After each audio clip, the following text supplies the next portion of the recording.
할렐루야. 오늘도 이 자리에 오신 여러분들을 주님의 이름으로 축복합니다. 오늘도 우리 주님의 손을 붙잡고 힘있게 한 걸음 한 걸음 나아가시기를 다시 한번 소망합니다. 우리 함께 사도신경으로 신앙을 고백하겠습니다. 나는 전능하신 아버지 하나님 천지의 창조주를 믿습니다. 나는 그의 유일하신 아들 우리 주 예수 그리스도를 믿습니다. 그는 성령으로 잉태되어 동정녀 마리아에게서 나시고 본디오 빌라도에게 고난을 받아 십자가에 못 박혀 죽으시고 장사된 지 사흘 만에 죽은 자 가운데서 다시 살아나셨으며 하늘에 오르시어 전능하신 아버지 하나님 우편에 앉아 계시다가 거기로부터 살아있는 자와 죽은 자를 심판하러 오십니다. 나는 성령을 믿으며 거룩한 공교회와 성도의 교제와 죄를 용서받는 것과 몸의 부활과 영생을 믿습니다. 아멘. 오늘 우리에게 주신 하나님의 말씀은 사무엘상 7장 3절에서부터 17절까지의 말씀입니다. 오늘 말씀 중에 5절에서 9절 말씀만 함께 읽겠습니다. 사무엘이 가로되 온 이스라엘은 미스바로 모이라. 내가 너희를 위하여 여호와께 기도하리라 하매 그들이 미스바에 모여 물을 길어 여호와 앞에 붓고 그날에 금식하고 거기서 가로되 우리가 여호와께 범죄하였나이다 하니라. 사무엘이 미스바에서 이스라엘 자손을 다스리니라. 이스라엘 자손이 미스바에 모였다 함을 블레셋 사람이 듣고 그 방백들이 이스라엘을 치러 올라온지라. 이스라엘 자손이 듣고 블레셋 사람을 두려워하여 사무엘에게 이르되 당신은 우리를 위하여 우리 하나님 여호와께 쉬지 말고 부르짖어 우리를 블레셋 사람의 손에서 구원하시게 하소서. 사무엘이 전 먹는 어린 양을 취하여 온전한 번제를 여호와께 드리고 이스라엘을 위하여 여호와께 부르짖음에 여호와께서 응답하셨더라. 아멘. 할렐루야. 오늘도 이 말씀 다시 한번 우리의 삶에 다시 은혜로 새기기를 소망합니다. 계속해서 사무엘상 말씀을 보고 있습니다. 이스라엘 백성들이 하나님을 떠나 세상 가운데 눈을 돌려 자신들의 삶의 그 기준을 세상의 가치에서 찾으려고 했습니다. 그래서 하나님의 음성에, 하나님의 말씀에 관심을 갖는 것이 아니라 세상이 자신에게 던져주는 그 삶의 가치를 더 중요하게 생각했지요. 사실 우리가 가진 일반적인 상식으로 그것은 크게 잘못된 일은 아닐 것입니다. 함께 살아가는 이 사회에서 우리가 서로 정한 기준에 따라 가장 좋은 것을 갖고 싶어 하는 것, 그것은 인간의 본능, 본성이지요. 다만 그것이 탐욕으로 변할 때에 다른 사람의 삶을 희생시키려고 하는 마음이 들고 다른 사람의 손해를 끼쳐 나의 이익을 더 극대화하려는 그 욕심이 앞서게 됩니다. 우리는 그 욕심, 탐욕을 경계해야 됩니다. 그렇기 때문에 우리가 좋은 목표의식을 가지고 세상의 기준에 맞춰 우리가 원하는 가치를 얻고자 하는 것은 무조건 경계해야 될 것만은 아니다라는 것을 말씀드립니다. 이스라엘 백성들은 세상의 가치를 찾으며 다른 사람들과 자신들의 삶을 비교하였습니다. 그리고 좀 더 쾌락적인, 향락적인 블레셋 사람들의 그 제사 방식과 또한 삶의 모습을 부러워했지요. 그러면서 하나님의 말씀을 떠나게 된 것입니다. 왜냐하면 하나님의 말씀, 하나님께서 이끄시는 삶의 길은 하나님께서 내게 주신 그 삶의 모습을 회복하기 위하여 내 스스로를 끊임없이 돌아봐야 되고 또한 내가 결국 이루어야 될 삶의 목적, 가치를 내가 원하는 바가 아닌 하나님께서 원하시는 바를 궁금해하며 기대하며 바라며 그렇게 살아가야 되기 때문에 그 삶을 온전히 받아들이지 못한 사람은 정말 무거운 짐이다라고 여기게 되기 때문에 그렇습니다. 우리의 신앙도 그렇습니다. 온전히 믿음 안에 들어오지 못하고 하나님과 함께 살아가는 삶의 의미를 찾지 못했을 때에 우리는 끊임없이 이 믿음의 삶이 마치 거추장스러운 짐처럼 느껴지는 것이지요. 하지만 결국 내가 혼자 살아갈 수 없고 또한 내가 이룰 수 있는 것이 전부가 아니다라는 것을 자각하고 하나님께서 함께 하심으로 내가 완전해진다라는 그 기본적인 그 마음의 그 중심을 회복하게 될 때에 우리는 믿음에서의 삶이 내게 정말 큰 힘이 되고 만족이 된다는 것을 깨달을 수가 있습니다. 결국 이 모든 것은 내가 말씀을 갖고 하나님의 마음에 주님의 삶에 가까워지려고 노력해야지만 알 수 있게 되는 것이죠. 특별히 그 삶을 떠나 살았던 이스라엘 백성들이 블레셋 사람들에게 침략을 받고 그리고 그렇게 삶이 흔들릴 때에 하나님을 도구로 쓰려고 했다가 결국 더 큰 낙심을 맛보는 것이 바로 이 사무엘상에 등장합니다. 그들이 도구로 쓰려고 했던 하나님의 언약궤가 그들이 바라는 만큼 영향력을 발휘하지 못하게 되는 것이죠. 그들에게 승리가 없었다는 것입니다.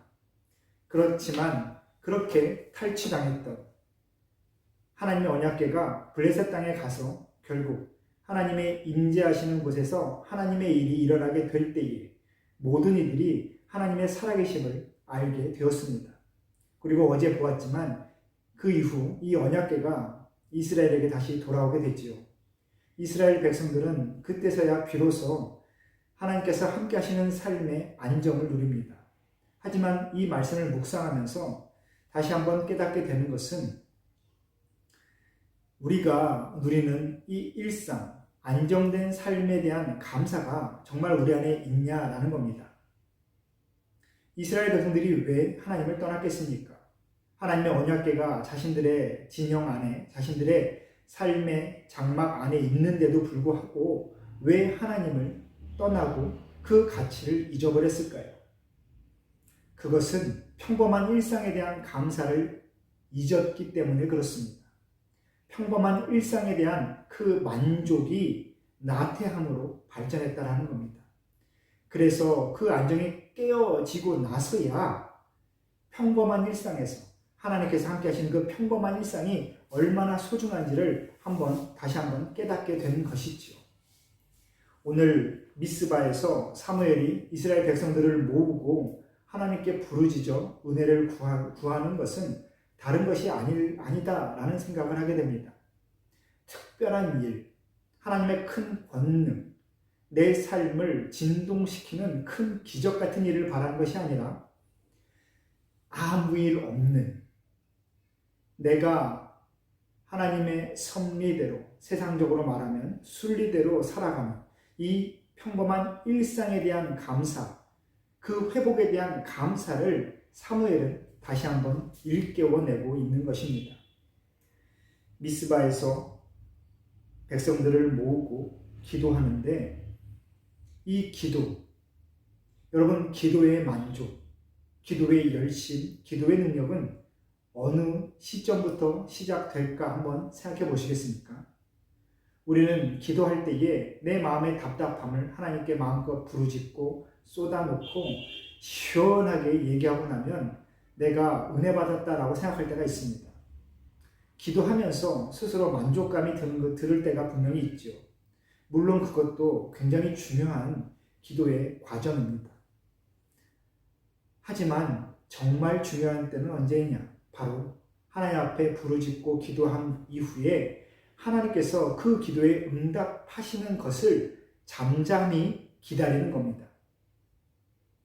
나의 기도에 응답하시는 하나님의 그 손을 내가 볼 수 있게 되는 것, 그것이 바로 기도의 응답입니다. 그것이 기도의 은혜이지요. 그래서 기도하시는 분들, 일상에서 기도하며 하나님과 함께 삶을 살아가는 분들은 그 만족감이 그 누구보다 클 수밖에 없습니다.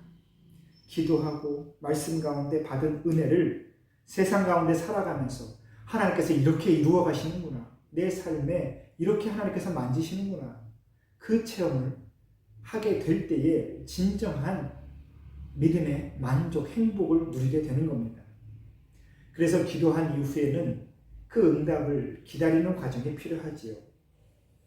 오늘 사무엘이 이스라엘 백성들과 함께 일상에 대한 감사를 회복하고 또 이제 블레셋이 다시 그 안정을 깨려고 침략했을 때 온전한 번제를 드리게 되는 것, 그리고 그 이후에 하나님의 일하심을 기다리고 하나님께서 선하게 응답하시는 것, 이 모든 과정을 보면서 우리는 우리의 믿음의 여정을 다시 한번 묵상해 보아야 되겠습니다. 하루하루 살아가는 이 일상의 평범함을 감사할 수 있는 믿음이 있는가? 꼭 나에게 어려운 일이 생기고 부족한 일이 생기고 힘든 일이 생겼을 때에 그것의 회복을 위하여 하나님을 도구로 내가 갖다 쓰기를 원하는가? 아니면 상황과 여건이 변화무쌍하지만 하나님께서 나와 함께 하심으로 내가 이것을 높아질 수도 있고 낮아질 수도 있다라는 것을 인정하며 살아가는 것. 그러면서 내 안에 하나님을 찾을 수 있는, 하나님을 바랄 수 있는 그 믿음이 있어서 내가 오늘 하루도 만족할 수 있다라는 것. 그것을 우리가 깨달을 수 있으면 얼마나 좋을까 생각합니다. 그리고 오늘 사무엘이 하나님 앞에 온전한 번제를 드리고 또한 그 이후 하나님께서 응답하시는 이 과정을 보면서 우리는 정말 온전한 번제를 드리고 있는가 한번 생각해 보게 됩니다. 예배, 온전한 예배. 예배란 하나님을 찾는 것이고 또한 하나님과 함께 살아가기 위하여 내 삶을 하나님 앞에 정직하게 보이는 것입니다. 저와 여러분의 삶의 모습을 우리는 얼마나 정직하게 하나님께 보이고 있을까요? 내가 계산하여, 내가 필요에 의해, 내가 원하는 만큼만 그렇게 예배를 드리고 있을까요? 아니면 내 마음이 가는 대로, 내 생각이 미치는 대로, 또한 내 주변에서 함께 살아가는 나의 이웃, 나의 가족이 전해주는 말 중에 하나님의 메시지를 내가 분별하여 듣고 그 말씀에 따라 오늘도 믿음의 삶을 살아가려고 노력하고 있을까요? 장황하게 여러 문장을 연결했지만 삶의 모든 곳에서 하나님께서 내게 말씀하시는 그 음성을 내가 듣고자 오늘도 얼마나 믿음의 자리에 서고 있는지 한번 돌아보기를 소망합니다. 하나님께서는 우리가 하나님 앞에 정직하게 서 있을 때에 반드시 응답하십니다. 그리고 그 정직하게 서 있는다라는 것은 온전한 번제를 드린다라는 겁니다. 온전한 번제, 일상에서 내 삶의 상황과 상관없이 내 안에 하나님이 계시다라는 그 하나로 내 삶을 인정하고 하나님의 그 주인 되심을 인정하고 오늘도 하나님과 함께 내가 살아가리라 결단하는 것을 의미합니다. 감추임 없이 말입니다. 오늘 우리가 함께 어느 곳에서 누구와 함께 시간을 보내게 될지 또 어느 곳에서 또 어떠한 말과 행동을 하게 될지 알 수 없지만 모든 곳에서 하나님과 함께 살아가며 온전한 이 예배를, 온전한 예배자로서의 그 삶을 살 수 있기를 소망합니다. 하나님께서는 정직하게 행하는 자에게 반드시 응답하십니다. 그리고 그 정직한 자는 특별한 어떠한 자극, 굉장한 기적, 아니면 아주 나를 일깨우는 극심한 불행, 어떠한 사건을 바라는 것이 아니라 있는 그대로의 삶을 인정하는 겁니다.